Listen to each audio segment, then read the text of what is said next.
Hello! In this week's episodes, first is Thirst. Buffy the Vampire Co-Ed and Lana fight over Clark and his delicious blood.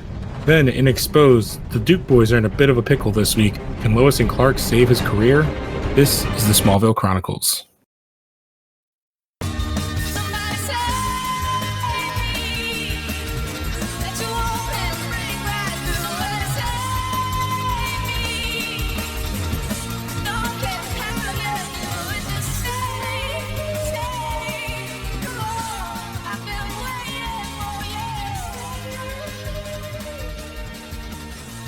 All right, well, we are back after a little hiatus. I am Lou Gonzalez, joined as always by Alan Muir.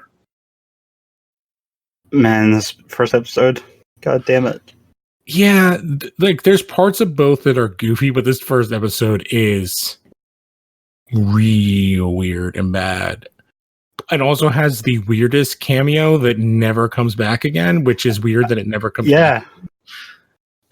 Which we start off like straight off the bat, which is Chloe is at the Daily Planet. She is doing an interview, and the editor-in-chief is Pauline Kahn, played by Princess Leia herself, Carrie Fisher, and who never comes back. Well, it was more one of those things where I think they only got like they could only get her for that. Or she only wanted to do that one episode. I wonder how bad her like drug issues were at this time. Because like we, from this point forward, we're like in the Daily Planet for forever now. Like we never really leave the Daily Planet, and we get two other editors. It's the one weird one that I think it's in like season 2 or 3. The one guy gets stabbed in the eye. Well, there's the one that is the clone thingy.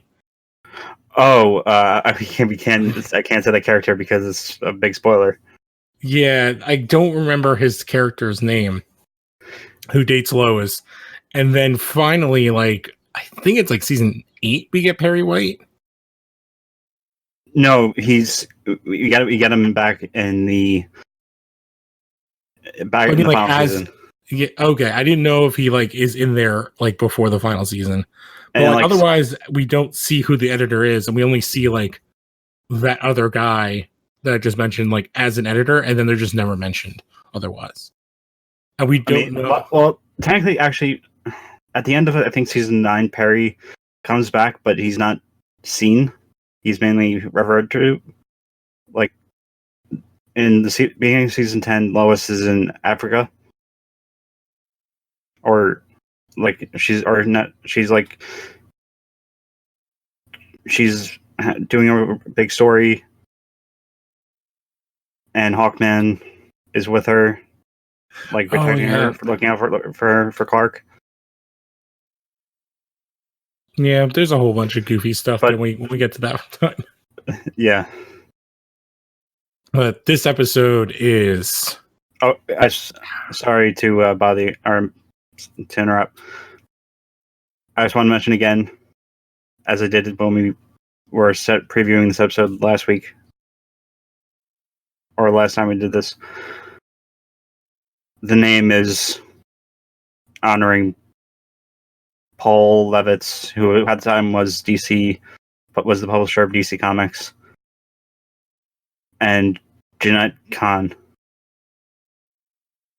who was the president or like the head of DC as a whole.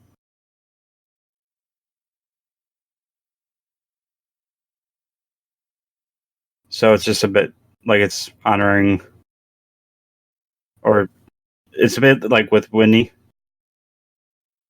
an homage to like Whitney Ellsworth, and this time it's just honoring those two. Mm-hmm. Yeah, and it's like the other kid that was Jeff Johns. The running back, the one in like when Clark is gonna play the OC guy. Yeah. Which they do a lot, and they still do this stuff in Arrow and all that stuff as well. But to jump into this episode, this is kind of like a weird one-off in the way it's done. So this is a very almost Murder, She Wrote, like kind of a style. So we get this first scene where Chloe's talking to Pauline, and who's like, your stuff that you wrote in high school is like not great, and the only reason you ever worked at here was because Lionel strong-armed it. And she's basically like, you're not good. And Chloe's like, I don't care, like I don't need anything special, like I'm willing to like work from the bottom and work my way up. And she's like, all right, maybe if you like give me a good story and we could talk about this. And then basically Chloe like kind of gives her a thing. And then we cut to Chloe narrating what becomes this entire episode. Only like the one narrative of this episode and not like the side plots. So she's basically like, I'm reporting on the Tri-Psi sorority, that their sorority house, a pizza boy show. It's like very, I'm trying to like think of it. It's very narrative and not like a reporting. And like, pizza boy shows up and the girls invite him to a hot tub. And during their makeout session, they start biting him and he begins to scream and the water turns into like blood red. It sounds like the way the whole thing came out. It felt like more of like a PSA. Yeah, it's like really like if you do this will happen, and it's even worse. Yeah, well, it's like that's the whole horror movie trope thing that they do. So this is like, which did this come out during Halloween? Yeah, so this is their Halloween episode. This came out on October 27th. So probably like the Charmed episode before. Like this is even more like horror movie trope. So then we cut to Clark is visiting Lana at her theater and then steps into her apartment to find out that she's packing. She's like, yeah, I applied for late acceptance to meet you, but there's no longer any housing. So she's like thinking about going to a sorority so that she can live there. And Clark's like, oh, so, you could always go to, was it CKU, which is Central Camp. It's their like community college. And she's like, nothing's going to change between us, even though I'm like at this school.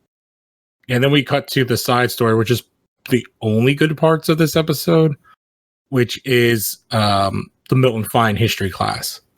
So Clark is in the class, and after lecture, he's like, Fine is approached by Lex, and Lex basically like, accuses him of researching Luthor projects that have yet to become public knowledge. And he asks if Clark Kent is providing the information, but Fine's like, no, Clark's not doing that. He's just doing like simple, dumb stuff. And basically tells Fine that like, I have really, huge influence here at the board. And then this is when we cut back to the sorority house, who the leader is Buffy Sanders, which is obviously an in-joke to the former show Buffy the Vampire Slayer. Which had left or had ended the previous year. Mm-hmm. So in this case, it's the reverse. So she introduces her group as the prettiest and most exclusive sorority. Lana is one of the pledges. And she's surprised she's the only one that's picked to join. They tell her there's one more initiation ritual, and then that they're all vampires, and they bite Lana, and she becomes part of their vampire sister. So Lana's been a witch and a vampire. And it only gets worse from here in this episode. But we cut back to Fine goes to the mansion and tells Lex like that he doesn't really have a pass to investigate because, he'll provide him anything he wants to know. He gives Lex the file on himself and tells Lex he knows he has he's using funding from the university to conduct experiments. And Lex seems to kind of backpedal. But when Fine leaves, Lex is like, yeah, go follow him to like his people.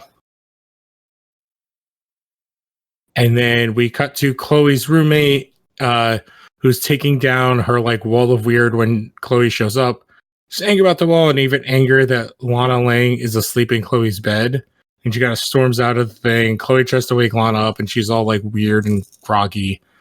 And Chloe's like, oh, you're just, I guess you're like hungover from the party.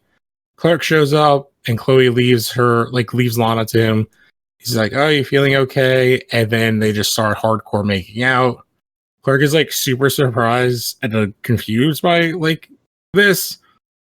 And she gets like kind of annoyed by this and his like reluctance to it and leaves. And then we pop back. Oh, man. We get to some good stuff for once. Yes. And this is kind of where like the beginning of the huge reveal. So a guard sees Professor Fine at Warehouse 15 and approaches him and says he shouldn't be touching what isn't his. But Fine's like, oh, but it is mine. And like kind of T-1000s his fingers out and kills the guard and goes back to examining the black spaceship. So at this point now, well, I think we saw in like the first episode, we know that Fine is connected to it. We're seeing more of his abilities. And he's very T-1000 is like the best way to describe him. Which is actually like a cool effect that looks fairly good in the show for the time. Yeah, to quote, I know this is the one episode I cherry pick, but it's for a good reason. It's because it's one of the best episodes. Actually, you know what? No, I'm not gonna spoil anything. We have 5 more seasons until that. All right, so then we get back to the Chloe narration, and basically, Lana and the sorority sisters enjoy getting drunk and throwing each other off the balcony because they don't get hurt. Clark's like worried about Lana's behavior, and Chloe's like, "Yeah, I've been investigating sorority, and there's some weirdness there." And she's uncovered some weird details. She's basically like, "Yeah, this other girl was there until this one showed up, who's from Smallville, and then all of a sudden she took over, and now they're like the most exclusive." And they go to the Halloween party, and she's like, "Oh, you know, you go in there and we'll go in." And they end up splitting up. So to find Lana, Clark ends up going to a bedroom where Buffy catches him rummaging through stuff. She's like, "Oh, you need to leave." But she gets distracted because someone's at her door. And when she turns back to Clark, he's gone. So she's like, "Oh, there's something about him too." And Chloe finds Lana dancing and making out with other boys and pulls her aside. She's like, you know, how she's been acting. And then Lana bites her. Chloe calls Clark for help and uses his super hearing to find her. He arrives to catch Chloe just as she passes out. See Lana standing over her with like blood in her mouth and vampire teeth. And Clark takes Chloe to the hospital where they're like, "Yeah, she has a rare strain of rabies, which is preventing her red blood cells from regenerating." So then they have to drink blood to fix that, which is not how that works. They can treat her, but they don't know the cure. And then Professor Fine shows up at the hospital, claiming he's visiting a sick colleague, but we, as the viewer, know that that's bullshit.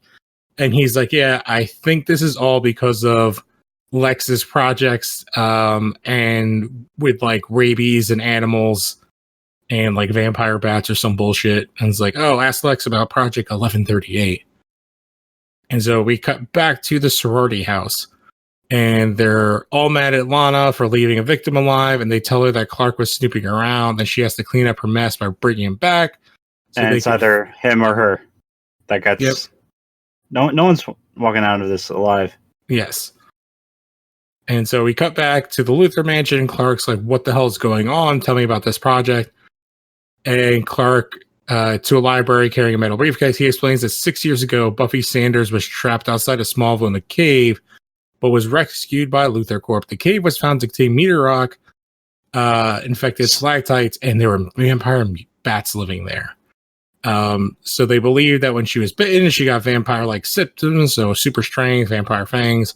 She's sensitive to light, but they were able to cure him. And basically, they have a serum, and it's kept active by a large meteor rock. So Clark starts to get sick, and obviously kind of backpedals, and the window breaks, and Lana appears and like does her superhero landing to the floor, and she knocks out Lex, which is his concussion number 870, and attacks Clark. So since Clark is weak, going to be at the end of the series, it's just going to be. I'm starting to believe that the reason that like the end show reason why you don't see Lex for seasons 8 and 9 is because he's just getting like extensive treatment for all his like the damage he's sustained to the head. He gets knocked out like every other episode at least. I mean, and then there was the whole like having to play the piano until his finger like he bleeds. Yeah. So Clark is weakened, so Lana bites him, and because she sucked his blood, she gains some of his ability, so she starts shooting laser out of his eyes. And Clark grabs one of the syringes with the antidote in it before Lana takes him back to the sorority house. And the girl's like, "Oh, we're gonna feed." And Lana's like, "Oh, hell no, you're not killing him." And it's like, we should just turn him into a vampire. And the girl's like, "Whoa, whoa, whoa, we are a sorority. There's no dudes." Buffy's like, "I don't care what you want." And then lots of Lana's like, "Oh yeah," and just fucking wrecks her shit. Yeah, and they get into a big fight, and then Lana heat visions her to death. So Lana and the other one starts like, there's new alpha. Yeah. Because Lana, again, fucking murders the shit out of someone. This is her second murder when she's technically not in control. Because she murdered Jason's mom when she was taken over by the witch. Yeah. So Lana's got a lot of bodies. So Lana's about to turn Clark, but he then like turns around and like stabs her with the antidote, and then she turns back to normal. And wait, you didn't emphasize the most important part of this. He stabs her in the heart. Yeah, it's very Pulp Fiction, like punctures her, and also very Eobard Thawne. Yeah, so we cut to basically the next day. Clark and Lana are walking, and like, how much do you remember? And she's like, it's a little fuzzy, but I remember biting you. And says that she felt love for her strength and his strength, and I kind of miss like being with you, and like it's a bunch of like weird kind of stuff. And basically, they kind of like, after he stabs her, then like everybody, all the other vampires like are turned back to normal. Like they kind of just ignore all of it. But then we get back to the better story, which Clark goes back to the Luthor Mansion to thank Lex because they saved all the girls, except for obviously Buffy, who's dead in a pile of ash. And Lex gets Clark to admit that like Professor Fine is the one who told him about it, and tells him that Fine is obtaining like highly classified documents, and he has no idea. And he's like, you should like be very concerned because there is like no way that like a college professor should be able to like access this. Okay, when I was after like near the end of the episode, I had it like a certain like what if, or like I wonder if this would happen. Pop in my head. What if someone just huffed the remains of Buffy? Would they become a vampire, or is that just completely burnt out? I'm guessing because it's the heat vision that she's so deteriorated that she's basically broken down to like very base like carbon. So yeah, like any of the other things, like the chemicals that would have made her that, it's already like burnt into nothing. It's been broken down by heat. Well, that Smallville myth just got busted. Yeah, because she's not even like, there's no skeletal. It's like she's just dust. Like there's no bone remain. It's not even like bones and teeth. Like it's just. It's not like Blade where there's many vampires or many skeletons inside them. Yeah. So we cut back to Chloe's like, all the girls were cured, including me. My roommate transferred away, so Lana moved in. Very like easy to get rid of like that. So there, and she's like, and I gave she gives the article to Pauline, and she's like, we don't print tabloid stories in the Daily Planet. And Chloe's like, but like, all the like this is the type of thing you'd see in the Inquisitor. Not so for the Planet. And Chloe goes like, into all the research is there and like all this stuff, and she's like the CDC reports and eyewitnesses. She did all her homework, and Pauline changed her mind. Yeah, she's like, they're not going to print the story, but you can work in the basement. Yeah, so and basically like start from the bottom, work your way up. Yep. And in the basement, that she did. Yep. In the basement, which I don't think, is he in the next? No, it'll be a couple of episodes. We will get introduced to her friend that she meets in the basement, who will be part of the show for seasons to come. So I think, don't we get a bit of the basement in the next episode?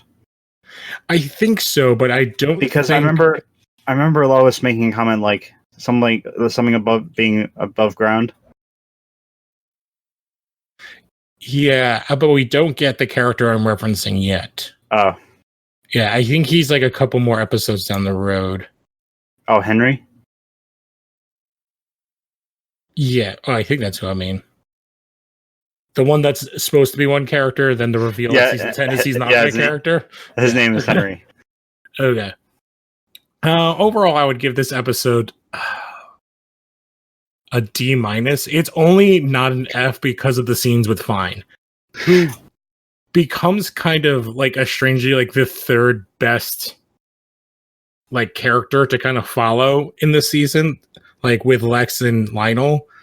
And because he's just so good at his character, which is also funny because he was on Buffy the Vampire Slayer. So it's kind of funny that he's the one that's like doing stuff in the background, but I do love what he ends up becoming. And then we get a lot of that stuff in this episode, but the rest of it's so dumb. Like it's so like filler garbage. It's like, all right, well, we have this terrible story. Well, how do we fit this into this? Oh, Lex did a thing and Fine gives it to Clark. It's like, all right. I'm going to quote, and I'll spoil it. Like, I'm not going to spoil it, but I'm just going to say, I'm the redacted. Don't underestimate me. Mm-hmm. And that's basically just Fine as a, like, that's his mantra, like his motto basically for seasons, his appearances throughout this season, next season, 7, 8, until basically until the Legion show up. Yeah, so I'm looking at the trivia now. So both Alfred Goff and Miles Miller stated this is the worst episode that they ever made. This is the first Halloween themed episode, which I guess because it's the only like spooky episode that appears like on or close to Halloween. There have been other spooky episodes, but I guess they weren't at the right time.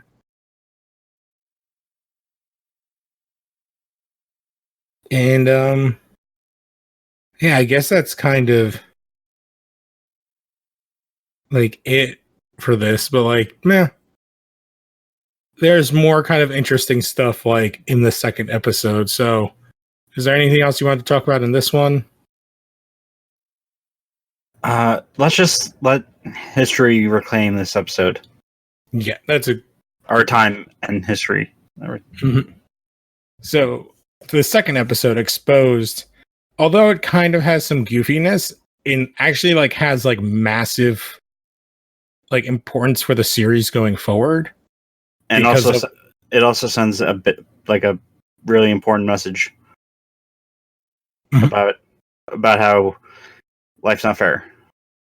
Yep, and like kind of deals with sex trafficking and a whole bunch of stuff, which is interesting.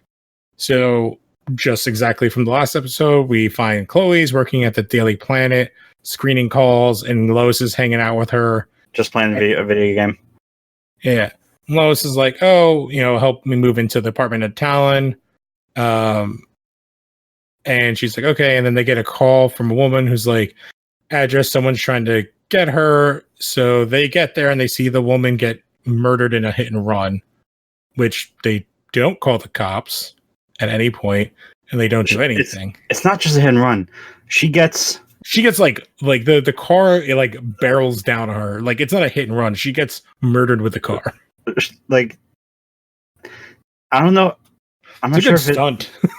Yeah, I was like, what the like, it was just, I don't think I've seen anything like this since. Like, she gets hit, but it's not one of those things where she gets hit and is launched forward. She's under the car. Mm-hmm. It knocks her down. It's really well done. Yeah, really good dummy work. And like the way they cut it all, because yeah, like it looks great. So after this, we get the return of Detective Maggie Sawyer, who's been in the show before and who's a major comic book character. Specifically, she's been connected to the new CW show, which I don't think she's in it. She's connected to Batwoman, but I believe she was in Supergirl earlier. She was in Supergirl season 2 or 3. Yeah, but she's more of a Batwoman character. She's a Batman and a Batwoman character because her and Batwoman were supposed to get married at one point. But they don't touch on any of that here. She's also like way older. Like she's probably in her 40s. Yeah, I think this was the whole Maggie Sawyer, Batwoman, Kate Kane getting married thing. I'm not sure if it was before or after. There was similar thing that happened with Marvel, and there was like I'm trying to think. So this is her third appearance, and she has one more, and all by the same actress. At the time, I think DC was breaking up every marriage. It was like around New 52. Oh no, it was New 52, like a couple years in, and it got to the point where the DC refusing to do this led to J.H. Williams and Hayden Blackman leaving the book, and it just got worse and worse. Yes, this is also around the time they killed every marriage. So like Clark and Lois weren't married together anymore. Green Arrow and Black Canary weren't. Like no one was married. They got rid of all marriages. I don't know why. It was a really dumb idea. But yeah, they kind of did the same thing in Marvel too, because they split up Mary Jane and Peter. That was a little bit earlier than that, but they've done that whole thing, and now they've all backpedaled on it. So yeah, this is also during the time in comics, or during the 52, when they wanted to. I think Justin Jordan or no, someone else. It was a writer who was writing Green Lantern Corps. Mm-hmm. Wanted to kill off John Stewart, and DC just they lost. I would have agreed with DC. I'm like, what? Like the one that is like the most popular one? Well, yeah, and like he got so much. He was the guy was so mad. Like he's the guy that wrote I Vampire as well. Oh, that's a good book though. He just left. He just exited the book. It's sort of similar thing with Andy Deagle when he was supposed to take over Superman. He left, and then Ken Thorkefort and the writer who's been writing Red Hood lately took over. Oh, Loeb? Not Loeb. Lobdell? Lobdell. Okay. I knew it was something with an L. All right. Let's get back to this episode though. So Maggie Sawyer comes and she's basically like, you guys know nothing. Why didn't you call the cops? We find out the girl's name is Melissa Page. And basically she was nobody, and she's a stripper, which is the word they use then, which I don't know if there's new terminology. She's a dancer, and basically like Chloe and Lois are like, yeah, we're going to look into this themselves and find that the payphone that she used, which for younger people or a phone booth, that was a thing in public where there were these phones you could put quarters into so that you could call people. Because I guess in 2005 I had a cell phone, but hey, they're still going to be around, and we get season 10, that Booster Gold episode. Oh god. Well, that's the thing. Like the phone booth is like synonymous with Superman, with like how he spins around in it. But that's the reason.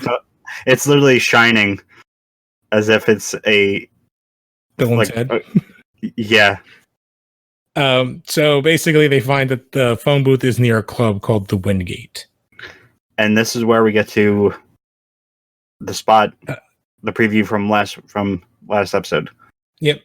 So we see like this car ripping through the farm and stops like right in front of Jonathan, and out pops Senator Jack Jennings, who is played by, so for those that don't know, John Schneider was one half of the Dukes of Hazzard. Tom Wopat is the other, and that is who's playing Senator Jack Jennings. And I love that when he gets out of the car, Jonathan's like, you could have gone closer. Yeah, he says like you had another 5 feet or something like that. Another 5-6 inches. So Jack is like, oh, I'm in the middle of a re-election campaign, and I want you to help me to get the farmer vote. And Jonathan's like, do you really need my help? Like, and then basically Jack reveals, well, the big thing is there's someone actually kind of running against me this year, and that's Lex Luthor. Now, this is for Kansas State Senate, I believe. Yeah. Yeah. So that's revealed. Then Detective Sawyer shows up to talk to Jennings, and basically finds that they found a picture in the dead girl's apartment of her and Jennings together. And Jonathan's like, "What the shit?" And Jennings is like, well, yeah, I didn't really know the girl, like, and maybe it was made up by his like person he's running against, Lex, in an effort to discredit him and kind of get more political support. And Clark shows up at certain points as like, "Oh, Uncle Jack," and then so because of this, when Clark is there, he goes to Luther Mansion and confronts Lex. Is like, "Yeah, I didn't do anything like this." And it's like, "I know the Wingate Hotel," and it's like, it has a dangerous reputation, but if you want to go check it out, like, here's my card. You can go in, get the VIP treatment, which gets funny when we get to it. Yeah, I love what ends up happening. Yeah, and Lex's response to finding out about the whole thing.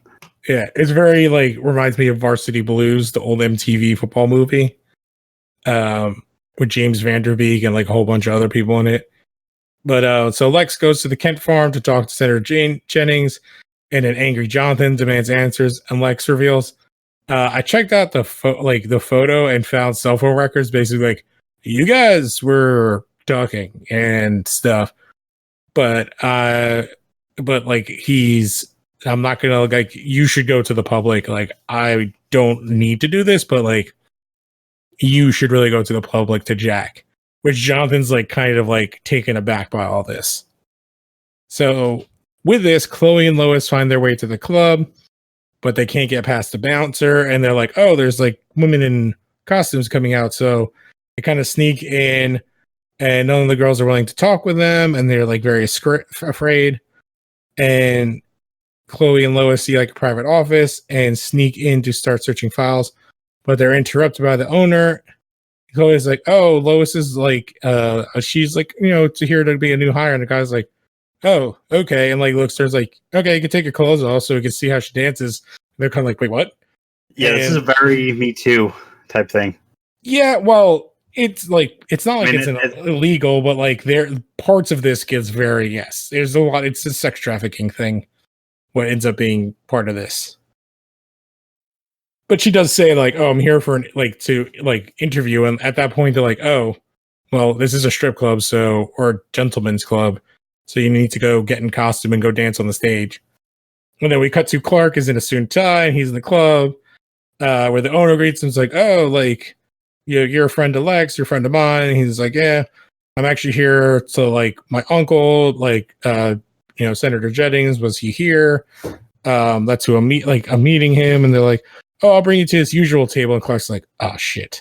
And so like he's been there before. And then like they're announced like a dancer, and the person comes out and they're like doing all this stuff, and then they turn around and they make eye contact, and it's Clark looking at Lois in a very tiny bikini. Very patriotic. Yeah, she's in red, white, and blue. So she slips out after her routine and goes over to Clark to give him a dance, and he's like, not having it. He's like, he's like hands on his like away from her. She's like, "What are you doing here?" It's like, "Well, I'm looking, like, Senator Jennings is my uncle, and they found this thing." It's like, "Oh, like, we're here because we like the girl called us."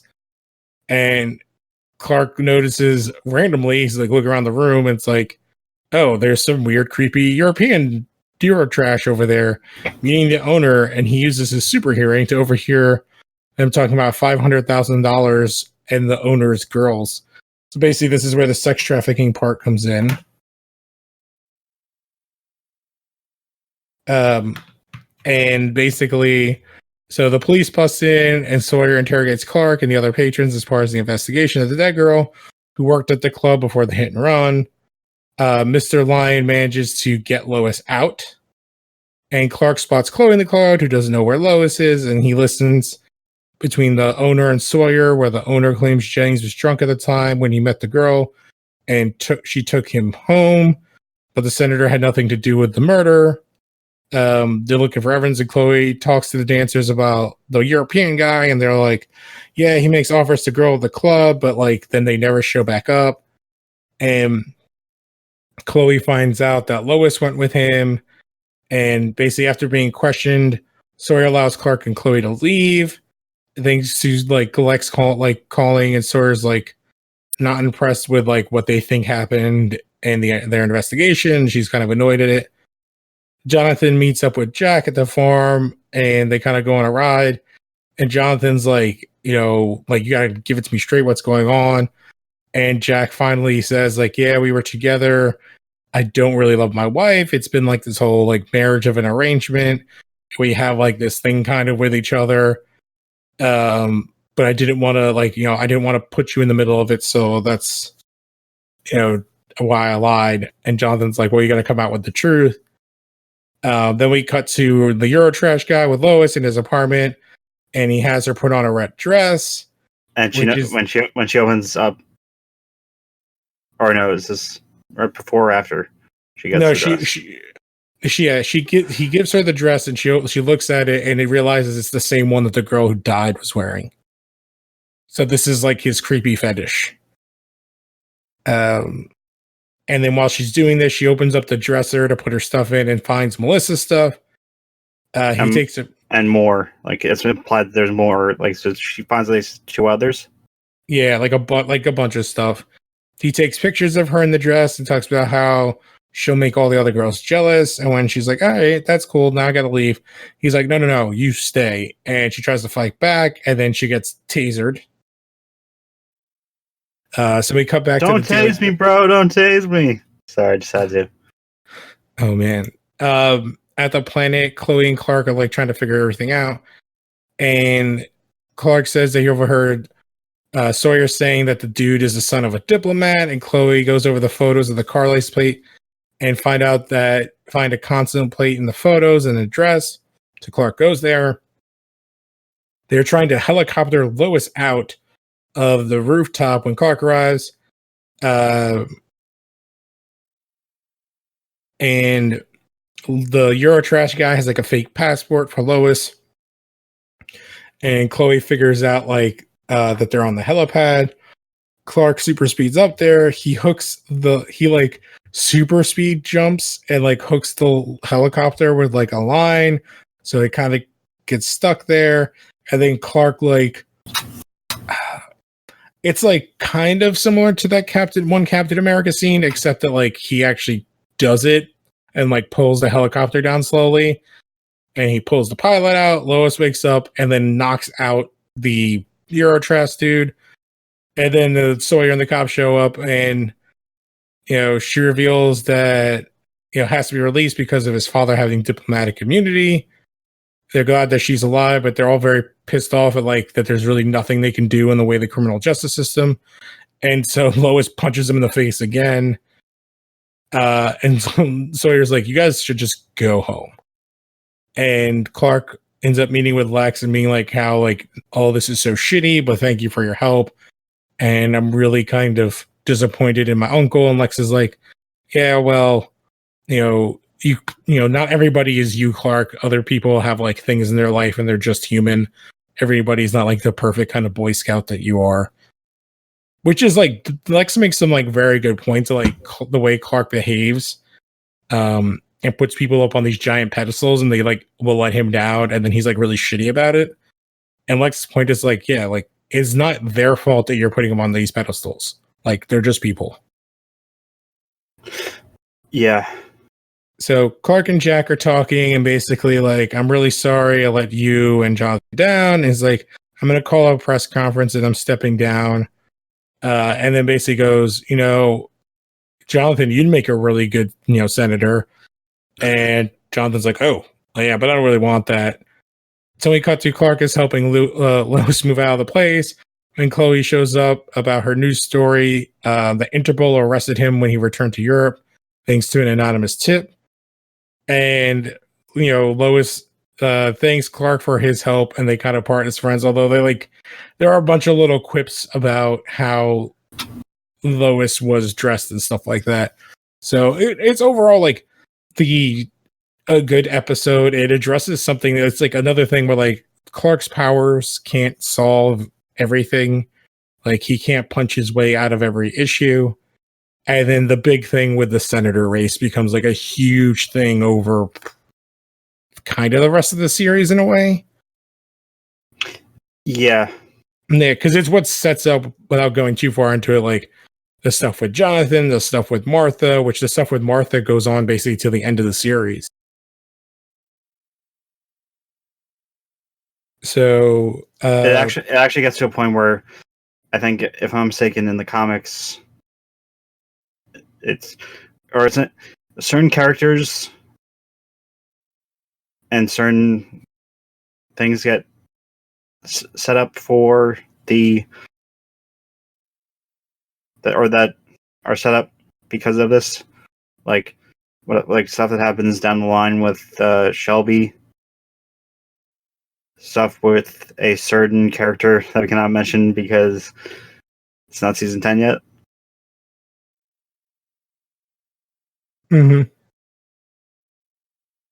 But yeah, originally, like, as everyone knows, the show was supposed to end at season 7, but then it got renewed and the showrunners left.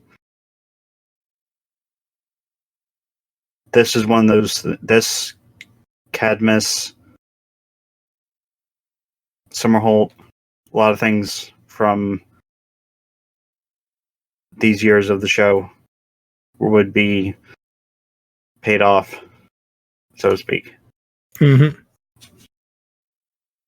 And I would say this is like a pretty good episode. I would give this like a B+. It's funny where it needs to be funny. It's serious where it needs to be serious. We get to see like a bunch of like good scenes and kind of see the different characters kind of do different things. So yeah, I think this is a really good episode. Yeah, this shows why Superman works. Like, I know Superman can work as a film, and can make a lot of money, like the Downer films. Was Man of Steel successful? Like money wise, I think so. Yeah, I'm not sure critic wise. Critic wise, it's like a mix. Yeah, it's one of those things. This shows off why Superman is great with the medium of television, because you can have certain standalone episodes, and then you have everything with Jonathan, and it could have been worse, or it could have been not as grand if they hadn't cast John Schneider. Yes. Yeah, it does. It's a great job of what they end up doing. I'm sorry, I was just looking it up. Yes, Man of Steel made 670 million worldwide and cost 225. Okay, so it was more of a success overseas. But yeah, like this show, like it's again, like Jonathan does such a good job of like in this episode, you can see why Clark is who he is because of how Jonathan is. And especially Jonathan's relationship with his like friend. Yeah, and again, see, there's an episode, I'm not sure you've seen it yet, in season 10 called Kent, which is Superman, or not Superman, which is the alternate Earth where Clark was found by the Luthors. And yeah, I know what you're talking about. Yeah, it's the whole dynamic shifts, because at first Jonathan, it's when first seeing it, it feels like you're experiencing a nightmare.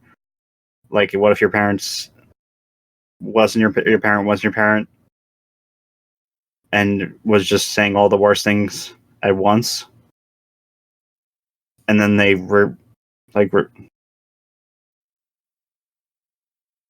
he ends up convincing Jonathan that he's not who he says he is. But we'll get to that in couple years when we get to season 10.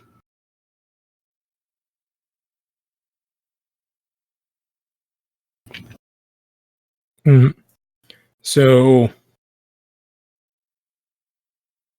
why don't we talk about the next 2 episodes, like preview them real quick, and then after that you'll hear the clips. So the first one I actually think is one of my favorite episodes, and I'm trying to think, this is our 4th version of Kryptonite. I think so. We've had green, 5. Oh yeah, because we've had black, I think. Green, red, black, blue, and blue. Have we had blue yet? I don't think so. I know we've had black because Martha used it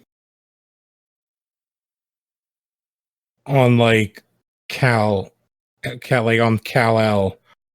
And then we've had green and red. I think we haven't had blue yet. I don't think blue shows up until we get Supergirl. And again, why is it that this episode I just keep talking about season 10? And season 10 we get the gold Kryptonite. Yeah. So, but we get the introduction of like silver Kryptonite, and basically it's an episode of like one of the scariest ideas of basically like Clark kind of becoming like paranoid, schizophrenic, almost like delusional, and seeing things that aren't there. There's a whole agenda behind it, but like the scariness of what that could be, of like with his abilities and like what that would do, like he could just go off. And then the second episode, which is Solitude, is kind of a tease of what we'll get in a couple more episodes. In episode 100, so in like 5 or 6 episodes, and that is Clark having to deal with the possibility of losing Martha. And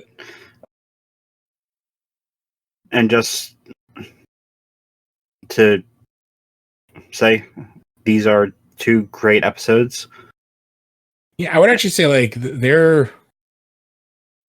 we don't have another like not good episode, so maybe 101 is a little wonky.